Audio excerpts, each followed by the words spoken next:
When episode 2 of the Book of Boba Fett came out, everyone was surprised to see the Pyke Syndicate return. And honestly, not everyone was even sure that those aliens were Pykes at all because of their different look. Between the Book of Boba Fett, Solo: A Star Wars Story, The Clone Wars, and a variety of comics, there's a lot of history in canon with the Pykes. And since they're relevant again, let's refresh our minds on how the Pykes have impacted the Star Wars universe.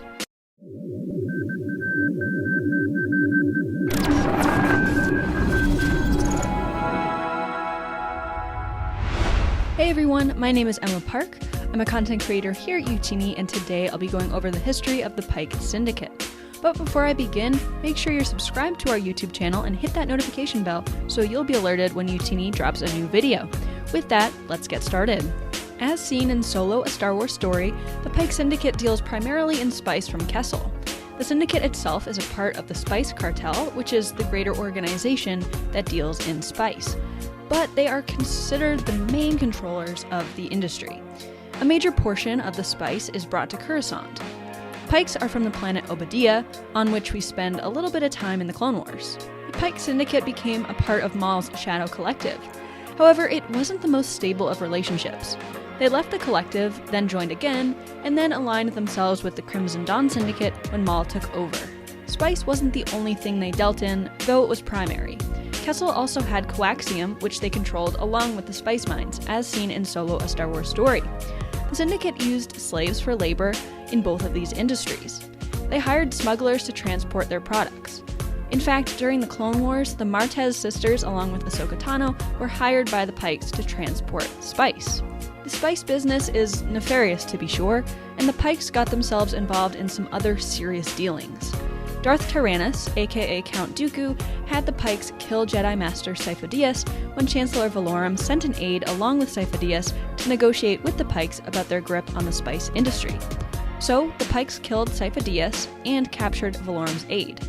The aide is how the Jedi found out about Sifo Dyas' death. They didn't only have territory on Kessel, Obadiah, and Coruscant though. On Tatooine, they controlled a train that went through a tribe of Tuskens. Boba Fett and the Tuskens fought back against them.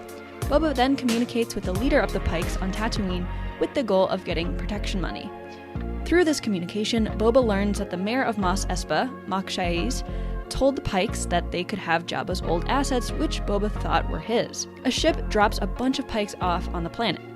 And as of the time of this recording, that's all we know about this saga between the Pykes and Boba Fett, but we sure can't wait to learn more about it. Since we focus mainly on books and comics here at Youtini, I have to say that I was disappointed in the lack of Pyke content in books and comics. They hardly show up in any canon books whatsoever, and they show up a little bit in some of the more recent canon comics, but usually only in the background, nothing in a main story. I would personally love to see a comic series about the spice industry and some, gritty, grimy Star Wars that has to deal with some sort of a criminal underworld. I think that would be very, very interesting. So hopefully we get that someday. But with that, that'll do it for today's video. I hope you've enjoyed our guide to the Pyke Syndicate. But we want to know what you think. What's your favorite Pyke story? What do you want to see from them next? Comment down below and let us know. Our Discord server has amazing conversations on all of the new book and comic releases, so I highly recommend joining at youtini.com/discord. If you want to take a deeper dive into the books, check out the Living Force podcast, or catch the live show every Monday night at 8 p.m. Eastern at youtube.com/youtini. And if you'd like to take a deeper dive into the comic books, check out the Cosmic Force podcast, or catch the live show every Wednesday night at 8 p.m. Eastern at youtube.com/youtini. Visit us online at youtini.com for timelines, reviews, and book profiles for every single story in the Star Wars galaxy. Lastly, if you'd like to help support Youtini more directly and get more content from us, check out our Patreon page at patreon.com/youtini. Thank you all so much for watching, and as always, may the Force be with you.